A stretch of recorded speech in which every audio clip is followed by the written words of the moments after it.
ನಮಸ್ಕಾರ ಸ್ನೇಹಿತರೆ. ದಿಲ್ಲಿಯ ವಿಧಾನಸಭಾ ಚುನಾವಣೆಯಲ್ಲಿ ಅಮಿತ್ ಶಾ ಅವರ ರಣತಂತ್ರ ಫಲಿಸುತ್ತಾ ಕೇಜ್ರಿವಾಲ್ ಕಮಾಲ್ ಮಾಡ್ತಾರ. ಕೈ, ಕಮಲ ಮತ್ತು ಜಾಡು ಮೂರೂ ಪಾರ್ಟಿಗಳ ಇಂಟರ್ನಲ್ ಸರ್ವೆ ಬಂದಿದೆ. ಯಾವ ಸರ್ವೆನಲ್ಲಿ ಯಾರ್ಯಾರಿಗೆ ಎಷ್ಟೆಷ್ಟು ಸ್ಥಾನ, ಅಧಿಕಾರ ಯಾರು ಹಿಡಿಯಲಿದ್ದಾರೆ. ಸುಮಾರು 13-14 ವರ್ಷಗಳ ಹಿಂದೆ ಅಣ್ಣಾ ಹಜಾರೆ ಅವರ ಆಂದೋಲನದ ಪ್ರಾಡಕ್ಟ್ ಆಗಿ ಉದಯಿಸಿದ್ರು ಕೇಜ್ರಿವಾಲ್ರು. ಆದ್ರೆ ಆಗಿನ ಕೇಜ್ರಿವಾಲ್ರಿಗೂ ಈಗಿನ ಕೇಜ್ರಿವಾಲ್ಗೂ ಭೂಮಿ ಮತ್ತು ಆಕಾಶದ ವ್ಯತ್ಯಾಸ ಇದೆ. ಆಗಿನ ಕೇಜ್ರಿವಾಲ್ ಮಿಸ್ಟರ್ ಕ್ಲೀನ್ ಆಗಿದ್ರು, ಈಗಿನ ಕೇಜ್ರಿವಾಲ್ ಮಿಸ್ಟರ್ ಕರಪ್ಟ್. ಸಾರಾಯಿ ಅಂತಹ ಹಗರಣದಲ್ಲಿ ಸಿಲುಕಿ ಹಾಕಿಕೊಂಡಿದ್ದಾರೆ. ಶೀಶ್ ಮಹಲ್ ನಂತಹ ವಿಲಾಸಿ ಅರಮನೆಯಲ್ಲಿ ಜೀವನ. ಎಲ್ಲ ಕಡೆಗಳಿಂದಲೂ 360 ಡಿಗ್ರಿ ಆಂಗಲ್ ನಿಂದ ಕೇಜ್ರಿವಾಲ್ ಈಗ ಟಾರ್ಗೆಟ್ ಆಗಿದ್ದಾರೆ. ಎಷ್ಟು ಪರ್ಸೆಂಟೇಜ್ ವೋಟ್ ಆದ್ರೆ, ಅಂದ್ರೆ ನಾನು ಹೇಳ್ತಾ ಇರೋದು ದಿಲ್ಲಿನಲ್ಲಿ ನಾಳೆ ಎಷ್ಟು ಪರ್ಸೆಂಟೇಜ್ ವೋಟ್ ಆದ್ರೆ ಆಮ್ ಆದ್ಮಿ ಸೇಫ್ ಆಗುತ್ತೆ, ಎಷ್ಟು ಪರ್ಸೆಂಟೇಜ್ ವೋಟ್ ಆದ್ರೆ ಬಿಜೆಪಿ ಸೇಫ್ ಆಗುತ್ತೆ, ವಿತ್ ನಂಬರ್ಸ್ ಪ್ರತಿಯೊಂದನ್ನ ವಿಸ್ತಾರವಾಗಿ ವಿಶ್ಲೇಷಣೆ ಮಾಡಿ ಹೇಳ್ತೀನಿ. ದಯಮಾಡಿ ಚಾನಲ್ ನ ಸಬ್ಸ್ಕ್ರೈಬ್ ಮಾಡಿ, ಲೈಕ್ ಮಾಡಿ. ಸ್ನೇಹಿತರೆ, ಒಟ್ಟು 70 ಸೀಟ್ಗಳು ಬರುತ್ತೆ ದಿಲ್ಲಿ ವಿಧಾನಸಭೆಗೆ. ಬಹುಮತಕ್ಕೆ ಬೇಕಾಗಿರೋದು 35+1 36 ಸೀಟ್ಗಳನ್ನ ಗೆಲ್ಲಬೇಕು. ಇವತ್ತು ಸಿಂಗಲ್ ಫೇಸ್ ಅಲ್ಲಿ 70 ಸೀಟ್ಗಳಿಗೂ ಎಲೆಕ್ಷನ್ ನಡೀತಾ ಇದೆ. ಇಂಡಿಪೆಂಡೆಂಟ್ ಸೇರಿ ಆಮ್ ಆದ್ಮಿ ಪಕ್ಷ, ಬಿಜೆಪಿ ಮತ್ತು ಕಾಂಗ್ರೆಸ್ ನಿಂದ ಒಟ್ಟು 699 ಅಭ್ಯರ್ಥಿಗಳು ಕಣದಲ್ಲಿದ್ದಾರೆ. ಕೇಜ್ರಿವಾಲ್ ಮತ್ತು ಹಾಲಿ ಸಿಎಂ ಅತಿಶಿ ಮಾರ್ಲೇನಾ ಅವರು ಸೇರಿದಂತೆ ಅನೇಕ ದಿಗ್ಗಜರ ಹಣೆಬರ ನಿರ್ಧಾರ ಆಗುತ್ತೆ. ಇವತ್ತು ಸಾಯಂಕಾಲ ಎಲೆಕ್ಷನ್ ಮುಗಿತಾ ಇದ್ದಂತೆ 6:30 ಮೇಲೆ 7 ಗಂಟೆ ಹೊತ್ತಿಗೆ ಎಲ್ಲ ಎಕ್ಸಿಟ್ ಪೋಲ್ಗಳು ಬರೋದಕ್ಕೆ ಶುರುವಾಗುತ್ತೆ. ಯಾರು ಗೆಲ್ಲಬಹುದು, ಯಾರ ಹಣೆಬರ ಏನಾಗಲಿದೆ ಅನ್ನೋದು ಆಲ್ಮೋಸ್ಟ್ ಆಲ್ ಇವತ್ತು ಸಂಜೆನೆ ಗೊತ್ತಾಗ್ಬಿಡುತ್ತೆ. ಈಗ ಬರ್ತಾ ಇರೋ ಶಾಕಿಂಗ್ ಮಾಹಿತಿ, ಸಾಮಾನ್ಯವಾಗಿ ಚುನಾವಣೆಗೂ ಮುಂಚೆ ಎಲ್ಲ ಪಕ್ಷದವರು ಇಂಟರ್ನಲ್ ಸರ್ವೆ ಮಾಡಿಸ್ತಾರೆ. ಪಾರ್ಟಿ ಬಗ್ಗೆ ಜನರಲ್ಲಿ ಯಾವ ಅಭಿಪ್ರಾಯ ಇದೆ, ಜನರ ಮೂಡ್, ಒಲವು ಯಾವ ಕಡೆ ಇದೆ ಅನ್ನೋದನ್ನ ತಿಳ್ಕೊಳ್ಳೋದಕ್ಕೆ ಇಂಟರ್ನಲ್ ಸರ್ವೆ ಮೊರೆ ಹೋಗ್ತವೆ ಪಕ್ಷಗಳು. ಅದರ ಆಧಾರದ ಮೇಲೆ ಅಭ್ಯರ್ಥಿಗಳನ್ನ ಕಣಕ್ಕಿಳಿಸಿರ್ತಾರೆ. ಕೇಜ್ರಿವಾಲ್ ಈಗ ಹೇಳ್ತಾ ಇದ್ದಾರೆ, ನಾನು ಹೇಳ್ತಾ ಇರೋದು ಅವರ ಸರ್ವೆ ಬೇರೆ ಇದೆ, ಅದನ್ನ ಮುಂದೆ ಹೇಳ್ತೀನಿ. ಕೇಜ್ರಿವಾಲ್ ಈಗ ಹೇಳ್ತಾ ಇರೋದು ನಮ್ಮ ಪಾರ್ಟಿ 55 ಸೀಟ್ಗಳನ್ನ ಗೆಲ್ಲುತ್ತೆ ಅಂತ. ಈ ಕಡೆ ಬಿಜೆಪಿ ಅವರು ಹೇಳ್ತಾ ಇದ್ದಾರೆ, ನಾವು ಸಹ 55 ಸೀಟ್ಗಳನ್ನ ಗೆಲ್ತಾ ಇದೀವಿ ಅಂತ. ಏನಿದೆ ಒಳ ಲೆಕ್ಕಾಚಾರ? ಕಾಂಗ್ರೆಸ್ನವ್ರು ಏನ್ ಹೇಳ್ತಾರೆ? ಕಾಂಗ್ರೆಸ್ನ ಲೆಕ್ಕಾಚಾರ ಏನಿದೆ? ಅವರು ಬಾಯಿ ಬಿಟ್ಟು ಹೇಳ್ತಾ ಇದ್ದಾರೆ, ನಾವು ಗೆಲ್ಲೋದೇ 8-10 ಸೀಟು ಅಂತ. ಅವರು ಆಟಕ್ಕೊಂಟು ಲೆಕ್ಕಕ್ಕಿಲ್ಲ ಅನ್ನುವ ಪರಿಸ್ಥಿತಿ ಇದೆ. ಮೊದಲನೇದಾಗಿ ಆಮ್ ಆದ್ಮಿ ಪಕ್ಷಕ್ಕೆ ಬಂದ್ಬಿಡೋಣ. ಅದು ಆಡಳಿತಾರೂಢ ಪಕ್ಷ. ಹಾಗಾಗಿ ಚುನಾವಣಾ ಆಯೋಗ ಡೇಟ್ ಅನೌನ್ಸ್ ಮಾಡಿದ ಪ್ರಾರಂಭದ ದಿನಗಳಲ್ಲಿ ಕೇಜ್ರಿವಾಲ್ ಏನ್ ಹೇಳ್ತಾ ಇದ್ರು, 65 ಸೀಟ್ಗಳನ್ನ ನಾವು ಈ ಬಾರಿ ಗೆಲ್ತೇವೆ ಅಂತ. ಈಗ ಟೋನ್ ಚೇಂಜ್ ಮಾಡಿದ್ದಾರೆ. ದಿಲ್ಲಿಯ ಮಹಿಳೆಯರ ಆಶೀರ್ವಾದ ಸಂಪೂರ್ಣವಾಗಿ ನಮಗೆ ಸಿಕ್ಕರೆ 55 ಸೀಟ್ ಗೆಲ್ತೀವಿ ಅಂತ. ಮೊದಲು ಹೇಳಿದ್ದು 65, ಈಗ ಬಂದಿದ್ದು 55. ಅದುವರೆಗೆ ಕೇಜ್ರಿವಾಲ್ ಹೇಳ್ತಾ ಇರೋ ಮಾತು. ಅಸಲಿಯತ್ತು ಬೇರೆದೇ ಇದೆ.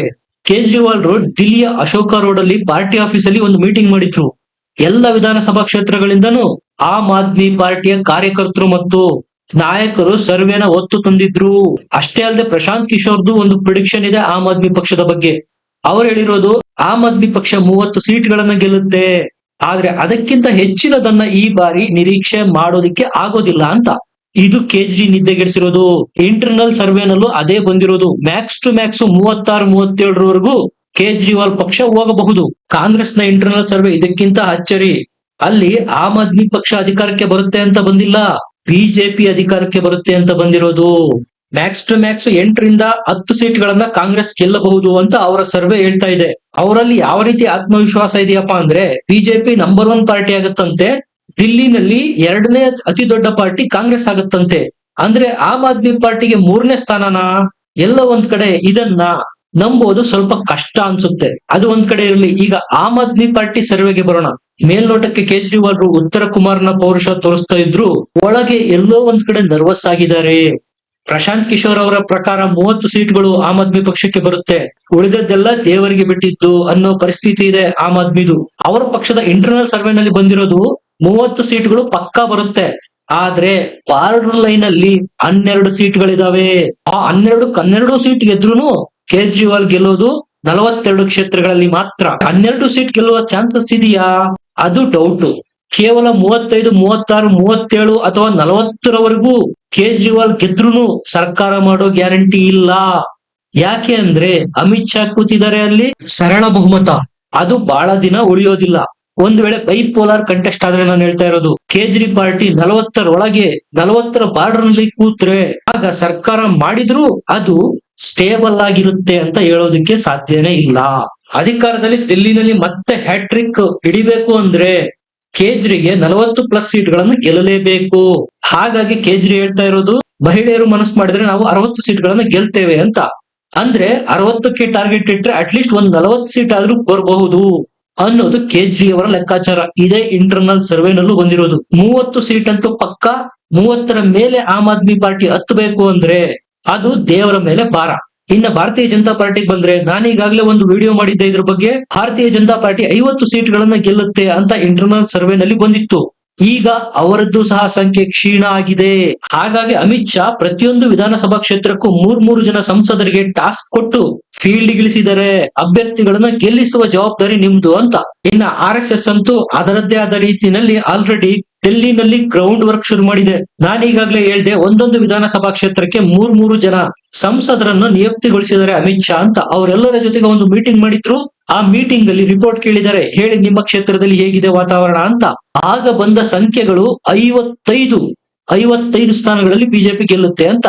ಆದ್ರೆ ಅಮಿತ್ ಶಾಗೆ ಇದನ್ನ ನಂಬೋದಕ್ಕೆ ಆಗಿಲ್ಲ. ಸಹಜವಾಗಿ ನಾವು ಗೆಲ್ಲಿಸ್ತಾ ಇದೀವಿ ಅಂತಾನೆ ಎಲ್ರು ಹೇಳಿರೋದು. ಆಗ ಅಮಿತ್ ಶಾ ಎಚ್ಚರಿಕೆ ಕೊಟ್ಟಿದ್ದಾರೆ, ಅದು ಹಾಗಾಗೋದಿಲ್ಲ. ಒಂದು ವೇಳೆ ನೀವೇನಾದ್ರೂ ರಾಂಗ್ ರಿಪೋರ್ಟ್ ಕೊಟ್ರೆ ಮುಂದಿನ ದಿನಗಳಲ್ಲಿ ಕ್ರಮ ಕೈಗೊಳ್ಳಬೇಕಾಗುತ್ತೆ.